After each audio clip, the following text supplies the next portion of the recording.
బులెటిన్లో మరో బ్రేకింగ్ చూస్తున్నాం. కొంతకాలంగా మూలపడిన ఢిల్లీ లిక్కర్ స్కామ్ రాష్ట్ర వ్యాప్తంగా మళ్లీ ఉత్కంఠకు తెరతీసింది. ఇవాళ కవిత విచారణకు రావాలని ఈడీ ఆదేశాలు జారీ చేయగా ఈడీ సామాన్లను కవిత సుప్రీంలో సవాల్ చేశారు. నేడు సుప్రీంకోర్టులో కవిత కేసు విచారణ జరగనుంది. తనకు ఈడీ ఇచ్చిన సామాన్లు రద్దు చేయాలని సుప్రీంకోర్టులో ఆశ్రయించారు కవిత. తనపై ఎలాంటి బలవంతపు చర్యలు ఈడీ తీసుకోకుండా ఆదేశాలు ఇవ్వాలని సుప్రీంకోర్టును కోరారు. ఈ కేసు నేడు విచారణకు వస్తుండగా ఈ రోజే విచారణకు రావాలని కవితను ఈడీ ఆదేశించడం మరింత ఉత్కంఠ రేపుతోంది. ఇదిలా ఉండగా ఇప్పటికే కవిత లీగల్ సెల్ న్యాయవాదులు ఢిల్లీకి చేరుకున్నారు. కవిత లేఖను వారు ఈడీకి అందించే అవకాశం ఉంది.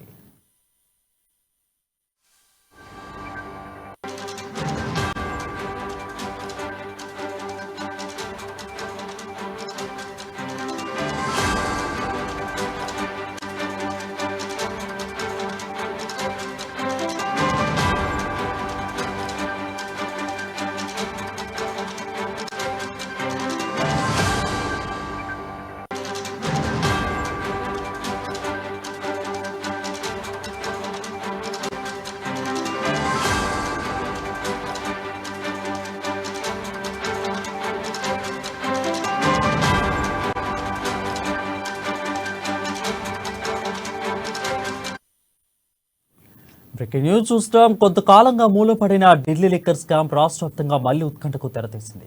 ఇవాళ కవిత విచారణకు రావాలని ఈడీ ఆదేశాలు జారీ చేయగా ఈడీ సమన్లను కవిత సుప్రీంలో సవాల్ చేశారు. నేడు సుప్రీంకోర్టులో కవిత కేసు విచారణ జరగనుంది. దీనిపై మరింత సమాచారం మా ప్రతినిధి రాజు అందిస్తారు. రాజు, చెప్పండి, ఎన్నో రోజులుగా తెరలేపుతున్న ఉత్కంఠకు దారితీస్తున్న ఈ కేసు ఎప్పుడు తెరపడనుంది? Good morning Varun. ఎమ్మెల్సీ కవితకు తాజాగా నిన్న ఈడీ నోటీసులు మరోసారి ఈడీ నోటీసులు రావడం జరిగింది. గత 6 నెలలుగా చూసుకున్నట్టయితే మనం 6 నెలలుగా కూడా స్తబ్దుగా ఉన్న కేసు మళ్ళా ఒకటేసారి నిన్న ఈడీ నోటీసులు రావడంతో రాజకీయ వర్గాల్లో అయితే ఒక కలకలం రేపిందని చెప్పవచ్చు. ఈడీ నోటీసులు అందుకున్న కవిత నిజామాబాద్ పర్యటనలో ఉన్నారు నిన్న. సో ఆమె తదనంతరం ప్రెస్ మీట్ కూడా నిర్వహించడం జరిగింది. ఆ ప్రెస్ మీట్ లో కొన్ని వ్యంగ్యాస్త్రాలు కూడా సంధించడం జరిగింది. అవి ఈడీ నోటీసులు కాదు, మోడీ నోటీసులు అని చెప్పి కూడా ఆమె అంటే కేంద్ర ప్రభుత్వం రాజకీయ దురుద్దేశంతోనే ఈడీ నోటీసులు పంపించింది, ఆ కేసులో నా పాత్ర లేదు అని చెప్పి కూడా ఆమె చెప్పుకొచ్చింది నిన్న మీడియా సమావేశంలో. ఎన్నికల ముందు కక్షపూరితంగా మాత్రమే నోటీసులు పంపించారు, బీజేపీ ఆడుతున్న డ్రామా అనే విధంగా నిన్న ఆమె కొన్ని కీలకమైన వ్యాఖ్యలు చేశారు. మొత్తానికైతే మొన్న గత 2 రోజుల క్రితం చూసుకున్నట్టయితే అరుణ్ రామచంద్ర పిల్లై అప్రూవర్ గా మారాడని చెప్పి అయితే వార్తలు వస్తున్న నేపథ్యంలో ఇప్పటికే దాదాపు నలుగురు కూడా ఈ కేసులో అప్రూవర్ గా మారడం జరిగింది.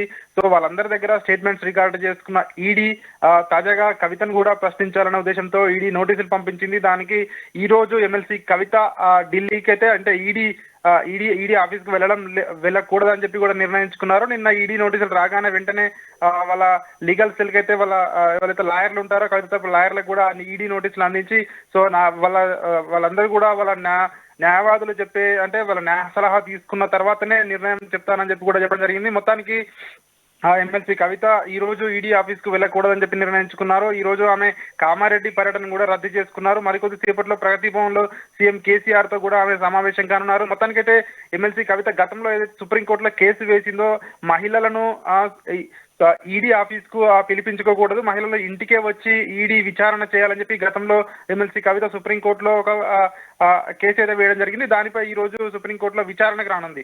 సో ఆ కేసు విచారణకు వస్తున్న నేపథ్యంలో ఈ రోజు కవితకు సంబంధించిన న్యాయవాదులు ఈ రోజు ఢిల్లీకి ప్రయాణమయ్యారు. వాళ్ళు ఈ కేసుకు సంబంధించి అంటే ఈడీ బలవంతపు చర్యలు తీసుకోకూడదు, ఒక కేసు పెండింగ్ లో ఉండగా ఈడీ ఈ రోజు అంటే నిన్న అయితే తాజాగా సమన్లు పంపిందో ఇప్పుడు మళ్ళీ విచారణ చేయకూడదని చెప్పి కూడా మరో పిటిషన్ ఈ రోజు వేయనున్నారని చెప్పి కూడా తెలుస్తా ఉంది. అదేవిధంగా గతంలో ఉన్నటువంటి ఏదైతే సుప్రీంకోర్టులో కేసు ఉందో ఆ కేసు justice Sanjay Kishan Kaul, justice Sudhanshu Dhulia, justice Aravind Kumar లతో కూడిన త్రిసభ్య ధర్మాసనం ముందుకు విచారణ జరగనుంది.